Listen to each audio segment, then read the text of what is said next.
बड़ों को प्रणाम, छोटों को स्नेह और आशीष। मैं हूँ राजेश त्रिपाठी। स्वागत है आपका मेरे चैनल धर्म दर्पण में।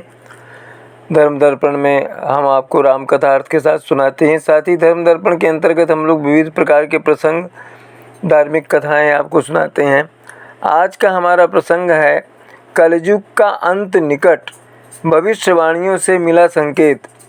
ऐसे कुछ उल्लेख मिल रहे हैं कि कलयुग का अंत होगा और फिर से सतयुग आएगा, इस तरह से। तो ये आज का विषय यही है, कलयुग का अंत कब और कैसे होगा। इस बारे में तरह तरह की अटकलें लगाई जा रही हैं, अनेक तरह की भविष्यवाणियाँ की जा रही हैं। महाभारत में कहा गया है कि दुनिया में मौजूद एक संभल नाम के गांव में भगवान विष्णु कल के अवतार में एक ब्राह्मण के घर में जन्म लेंगे, जो कलयुग का अंत करके एक बार फिर से सतयुग की शुरुआत करेंगे। कलयुग के उस चरम पर पहुंचने पर पूरी तरह से धर्म अधर्म में बदलने लगेगा। जिस घर में भगवान विष्णु जन्म लेंगे, केवल वही एक घर ऐसा रहेगा जो मांस, मदिरा और असत्य से परे होगा। देवी भागवत के अनुसार कलयुग की आयु 10,000 वर्ष की है। जब इसके आधे वर्ष पूरे हो जाएंगे तो नदियाँ सूखने लगेंगी।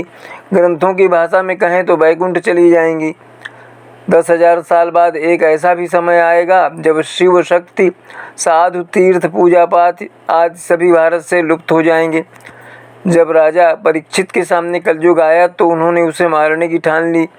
जब वो माफ़ी मांगने लगा तो उसे राजा ने रहने के लिए जुआ, शराब, स्त्री संग, हिंसा व सोने या धन आदि के स्थान दिए। राजा परीक्षित से सोने में रहने का वरदान पाकर कलयुग परीक्षित के मुकुट में प्रवेश कर गया। इसके कारण परीक्षित ने गुस्से में ऋषि समीक के गले में सांप डाल दिया। इसी घटना के कारण उन्हें सांप के काटने से मौत का श्राप मिला। कलयुग में और क्या क्या होगा, अभी इसका कौन सा चरण चल रहा है। ऐसा माना जाता है कि अभी कलयुग का जो समय चल रहा है उसके बारे में की गई भविष्यवाणी के अनुसार इसमें एक अनोखी शक्ति प्रकट होगी, जिससे लोगों का धीरे धीरे परिचय होगा। शक्ति का दुनिया बहुत विरोध करेगी, लेकिन वह शक्ति पूरी दुनिया पर काबू पा लेगी। यह सभी का नेतृत्व करेगी और इस कलयुग के घोर अंधकार को समाप्त करेगी। इसके आने से भक्तिमय वातावरण होगा, सभी भक्ति में लीन हो जाएंगे। लोगों का स्वभाव सुधर जाएगा, स्वच्छ वातावरण होगा जो 1,000 वर्षों तक चलेगा। एक अनुमान के अनुसार कलयुग के लगभग 5,505 वर्ष बीत चुके हैं। इसे बीच का युग कहा गया है। कलयुग में पाप चरम पर होगा। सतयुग, द्वापर, त्रेता, इन तीनों युगों को मिलाकर कलयुग का समय होता है। कलयुग में पुराणों में बताया गया है कि जो व्यक्ति या समाज शास्त्र विरुद्ध आचरण कर धार्मिक एकता को खंडित करेगा, उसका आने वाले समय में संपूर्ण नाश हो जाएगा। वो बहुत दुख पाएगा। कलयुग के अंत तक मानव का शरीर घटकर बौना हो जाएगा, आयु बहुत ही कम रह जाएगी। कलयुग के अंत में उस समय भयंकर तूफान और भूकंप चला करेंगे। कभी भूकंप, कभी तूफान तो कभी बाढ़, इस तरह की समस्याएं आती रहेंगी। लोग मकानों में नहीं रह सकेंगे, वो ज़मीन में गड्ढा खोद खोद कर रहा करेंगे। ज़मीन का 3-4 हाथ, तब 3-4 फुट तक धरती का उपजाऊ अंश समाप्त हो जाएगा। सभी समाप्त हो जाएगा। तब पृथ्वी पर 100 फुट तक पानी हो जाएगा। धीरे धीरे पानी सूखने लगेगा, पृथ्वी पर पेड़ लगेंगे, फिर वापस ज़मीन उपजाऊ होगी। कलयुग के अंत में फिर वापस सतयुग की शुरुआत होगी, एक नई शुरुआत होगी। घोर कलयुग में मनुष्य विषय वासनाओं में अधिक उलझा रह जाएगा। तब मनुष्य की घटिया सोच में डूब जाएंगे सभी मनुष्य। स्त्रियां व्यभिचारिणी हो जाएंगी। लोग धन, ऐशो आराम और विषय वासना और अपराध में लिप्त रहेंगे। कलयुग में लोग शास्त्रों से विमुख हो जाएंगे। कलयुग में इंसानियत समाप्त हो जाएगी। पिता पुत्र, माता पिता, पति पत्नी, भाई बहन, किसी भी तरह के रिश्ते में कोई प्यार प्रेम नहीं रहेगा, सिर्फ मतलब के संबंध रह जाएंगे।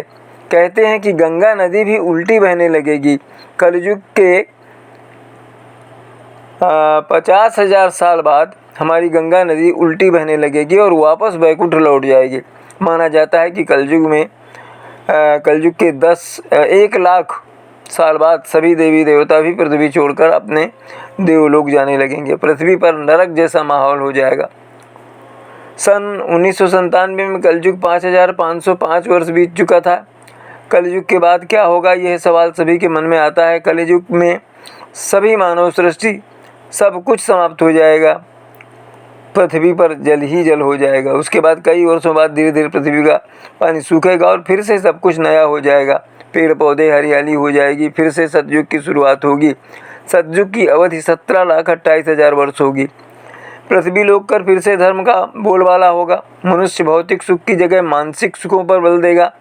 लोग एक दूसरे से नफरत नहीं किया करेंगे, नफरत के लिए कोई जगह ही नहीं होगी। एक दूसरे से सभी परिवार के जैसे प्रेम किया करेंगे। मनुष्यों को सत्य का ज्ञान होगा और लोग पूजन कर्मकांड में विश्वास करेंगे। सतयुग को इस सृष्टि का स्वर्ण युग कहेंगे। ग्रंथों में भी इस बात का उल्लेख मिलता है कि कलयुग में भी जो लोग धर्म और कर्म पर विश्वास करेंगे उन्हें सतयुग की तरह ही सुख की प्राप्ति होगी। कब होगा कल की अवतार? भगवान विष्णु जी का यह पहला कल की का अवतार होगा, अंतिम होगा। ये अंतिम कल की उनका अवतार होगा जो कल की के रूप में होगा, जिनके अवतरित होने से पहले ही इनकी पूजा होने लगी है। देश में कल की अवतार के कई मंदिर हैं। पुरानी कथाओं और पुराणों के अनुसार कलयुग में पाप की सीमा पार हो जाएगी, तब दुष्टों का संहार करने के लिए कल की अवतार होगा। उनका वाहन देवदत्त नाम का सफ़ेद घोड़ा होगा। यह वह पापियों का नाश करेंगे और साधु संतों में पवित्र मन वाले लोगों की रक्षा करेंगे। जो मनुष्य भक्ति करते होंगे उन्हें नहीं मारेंगे। पुराणों में कल की अवतार के बारे में विस्तार से बताया गया है कि वह उत्तर प्रदेश के मुरादाबाद के पास स्थित संभल गांव में अवतार होगा उनका। यहीं से वह धर्म की स्थापना शुरू करेंगे। अच्युतानंद दास 16वीं सदी के कवि, दृष्टा और उड़ीसा के वैष्णव संत थे। माना जाता है कि उन्हें भूत, वर्तमान एवं भविष्य देखने की शक्ति प्राप्त थी। वे महान लेखक थे। वे उन 5 व्यक्तियों में से थे जिन्होंने संस्कृत ग्रंथों का स्थानीय भाषाओं में अनुवाद करके पूर्वी भारत में आध्यात्मिक क्रांति ला दी थी। संत अच्युतानंद दास एक ऐसा नाम जिन्हें लोग उनके द्वारा की गई भविष्यवाणियों के लिए जानते हैं। उनकी भविष्यवाणियों को पढ़कर ऐसा लगता है जैसे उन्होंने भविष्य को बहुत पहले ही देख लिया था। वो भूत, भविष्य एवं वर्तमान में होने वाली घटनाओं को एक साथ देख सकते थे और अपनी इसी शक्ति और ज्ञान के बल पर उन्होंने एक पुस्तक लिखी जिसका नाम है भविष्य मालिका। इसमें की गई भविष्यवाणियाँ 100% सत्य हुई हैं और आगे भी सत्य होंगी, ऐसा निश्चय है लोगों का।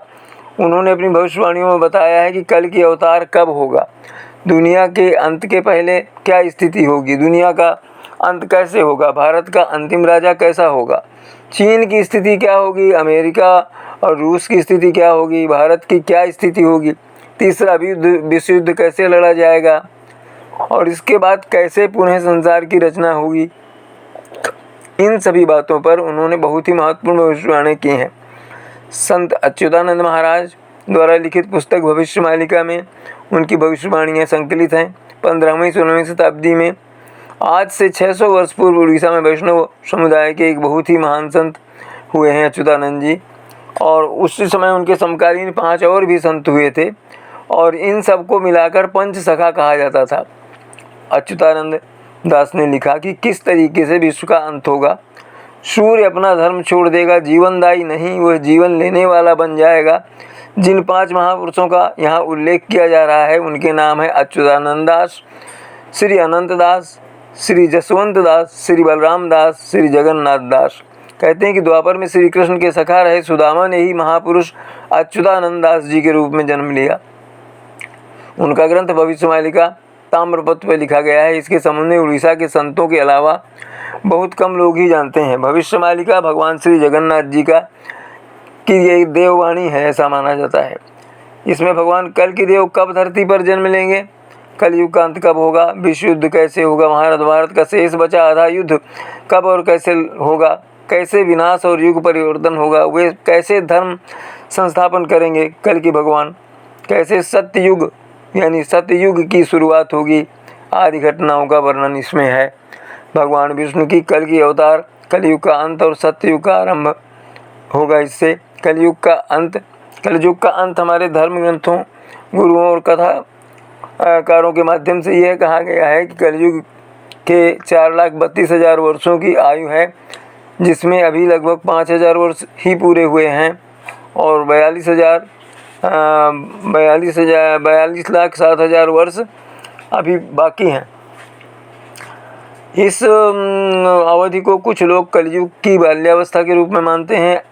जब किसी पूजा आदि में संकल्प करते हैं तो तिथि माह दिन के साथ बोलते हैं कलियुगे प्रथम चरणे, अर्थात अभी कलयुग का पहला चरण ही चल रहा है। लेकिन भगवान जगन्नाथ जी की ब्रह्मवाणी से लिखा ग्रंथ भविष्यमालिका और ओडिशा संस्कृत के अनुसार कलयुग का अंत हो चुका है, क्योंकि कलयुग की अवधि केवल 5000 की ही थी और अब 5120 साल चल रहा है। ग्रंथ के मुताबिक कलयुग का पूर्ण रूप से अंत हो गया है और अभी अनंत युग चल रहा है, जो कलयुग के अंत और सतयुग के शुरुआत के बीच की अवधि है। 2025 तक कलयुग का प्रभाव समाप्त हो जाएगा। आने वाले कुछ वर्षों में युग परिवर्तन होगा और सत्ययुग के प्रारंभ के पहले धर्म स्थापना का समय शुरू होगा और 2029-2030 के बीच सनातन धर्म की स्थापना के बाद सत्य युग का आरंभ होगा। ग्रंथ के अनुसार 2020 से महाविनाश की शुरुआत हो चुकी है। महाभारत का एक अवधि का जो युद्ध बाकी है, जो महायुद्ध के रूप में तीसरे विश्व युद्ध के तौर पर होने जा रहा है, इसके साथ ही प्राकृतिक आपदाएं और आएंगी, जैसे कि जल प्रलय, भूकंप, ज़्यादा गर्मी का पड़ना, उल्कापिंड, बिजली गिरना, महामारी आदि। आने वाले वर्षों में संपूर्ण विश्व में केवल 8 से 10% ही प्रभु के भक्त बचेंगे और वही सतयुग में प्रवेश करेंगे। भारत में 140 करोड़ में से कुल 33 करोड़ और विदेशों में कुल 31 करोड़ लोग ही बचेंगे, यानी पूरे विश्व की जनसंख्या में से सिर्फ 64 करोड़ लोग ही बचेंगे। प्रभु श्री जगन्नाथ जी ने वैकुंठ छोड़कर भगवान कल्कि के रूप में जन्म ले लिया है। उनका जन्म संभल उड़ीसा की पावन धरती पर भगवान विष्णु के भक्त ब्राह्मण परिवार में हुआ है। वैसे कुछ लोग इस संभल को उत्तर प्रदेश का संभल मानते हैं। भगवान कल्कि देव की आयु अभी 14 वर्ष की है। वे 17 वर्ष की आयु अर्थात 2024 में 2999 भक्तों को लेकर धर्म संस्थापना की शुरुआत करेंगे। जिन महापुरुषों जैसे अश्वत्थामा आदि को अमरत्व का वरदान मिला है, वे सभी दुष्टों के साथ युद्ध में कल्कि भगवान का साथ देंगे। भविष्यमालिका में कुल 10 अशुभ संकेत दिए गए थे, जो कोरोना महामारी समेत उड़ीसा के श्री जगन्नाथ मंदिर से संबंधित थे। दिए गए संकेतों में अब तक सभी संकेत मिल चुके हैं। संकेतों के साथ साथ उन्होंने वर्ष, तिथि, ग्रहों की दशा और दिशा को वर्णित किया है।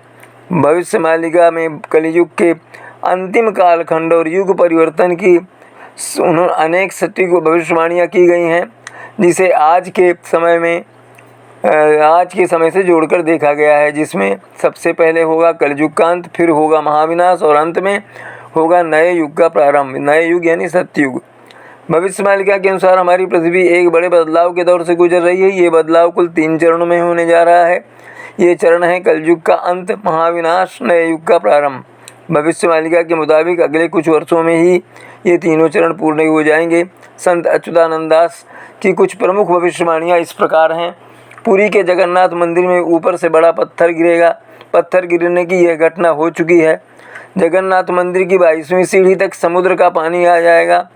भगवान जगन्नाथ, बलभद्र और सुभद्रा के विग्रहों को छाटिया बट नामक स्थान में स्थानांतरित करना पड़ेगा। उड़ीसा में बड़ी सुनामी आएगी, जिससे जनधन की बहुत हानि होगी। इससे कुछ गिने चुने लोग ही बच पाएंगे। 7 दिन 7 रात सूर्य नहीं उगेगा। खूंखार जंगली पशु शहरों गलियों में घूमने लगेंगे, जिससे लोगों के प्राणों का संकट पैदा हो जाएगा। खाद्य पदार्थों की कमी हो जाएगी। इस अवधि में भूत प्रेत जैसी पैशाचिक शक्तियों की ताकत बढ़ जाएगी। संत अच्युतानंद दास जी ने भविष्यवाणी की है कि इस विनाश विध्वंस के बाद विश्व में एक नई व्यवस्था प्रारंभ होगी। संत के अनुसार 2024 में ऐसी आपदा आ सकती है जिसमें अनेक लोगों की जान जाएगी। अंत में यह भी कहा है उन्होंने कि इन भविष्यवाणियों का उद्देश्य किसी को डराना नहीं है। लोगों को चाहिए कि अगर वे धर्म से विमुख हुए हैं तो धर्म की राह में वापस आएं, सत्य निष्ठा से प्रभु से श्रद्धा रखें, तो उनका जीवन सुखमय होगा। ऐसा उल्लेख मिलता है कि इसके बाद सन 29 मार्च 2025 से 23 फरवरी 2028 तक मीन राशि में रहेंगे। इस कालखंड में महाविनाश अपने चरम पर रहेगा। विश्व में प्रलय या विनाश शब्द का जिक्र लगभग हर धर्म के ग्रंथों में मिलता है। करीब 250 साल पहले महान फ्रांसीसी भविष्यवक्ता नोस्ट्राडामस ने भी प्रलय को लेकर घोषणा की है। हिंदू धर्म के लगभग सभी पुराणों में काल को 4 युगों में बांटा गया है। हिंदू मान्यताओं के अनुसार जब 4 युग पूरे होते हैं तो प्रलय होती है। उस समय ब्रह्मा सो जाते हैं और जब जागते हैं तो संसार का पुनः निर्माण करते हैं और युग का प्रारंभ होता है। महाभारत में कलयुग के अंत में प्रलय होने का जिक्र है, लेकिन यह किसी जल प्रलय से नहीं बल्कि धरती पर लगातार बढ़ रही गर्मी से होगा। महाभारत में उल्लेख मिलता है कि सूर्य का तेज इतना बढ़ जाएगा कि 7 समुद्र और नदियां सूख जाएंगी। संवर्तक नाम की अग्नि धरती को पाताल तक भस्म कर देगी। वर्षा पूरी तरह बंद हो जाएगी, सब कुछ जल जाएगा। इसके बाद फिर 12 वर्षों तक लगातार बारिश होगी, जिससे सारी धरती जलमग्न हो जाएगी। बाइबिल में भी प्रलय का उल्लेख है। जब ईश्वर नोहा से कहते हैं कि महाप्रलय आने वाला है, तुम एक बड़ी नौका तैयार करो, इसमें अपने परिवार सभी जाति के 2-2 जीवों को लेकर बैठ जाओ, सारी धरती जलमग्न होने वाली है। प्रसिद्ध फ्रांसीसी भविष्यवक्ता नोस्ट्रेडमस ने प्रलय के बारे में बहुत स्पष्ट लिखा है कि मैं देख रहा हूँ कि एक आग का गोला पृथ्वी की ओर बढ़ रहा है, जो धरती से मानव जाति के विनाश का कारण बनेगा। एक अन्य जगह नोस्ट्रेडमस लिखते हैं कि एक आग का गोला समुद्र में गिरेगा और पुरानी सभ्यता के सारे देश तबाह हो जाएंगे। केवल धर्म ग्रंथों में ही नहीं बल्कि कई देशों में वैज्ञानिकों ने भी प्रलय की अवधारणा को सही माना है। अमेरिका के कुछ वैज्ञानिकों ने घोषणा की है कि 13 अप्रैल 2036 को पृथ्वी पर प्रलय हो सकता है। खगोलविदों के अनुसार अंतरिक्ष में घूमने वाला एक ग्रह लगभग 37,000 किलोमीटर प्रति घंटे की गति से पृथ्वी से टकरा जाएगा। इस प्रलयकारी भिड़ंत में हजारों लोगों की जान जा सकती है।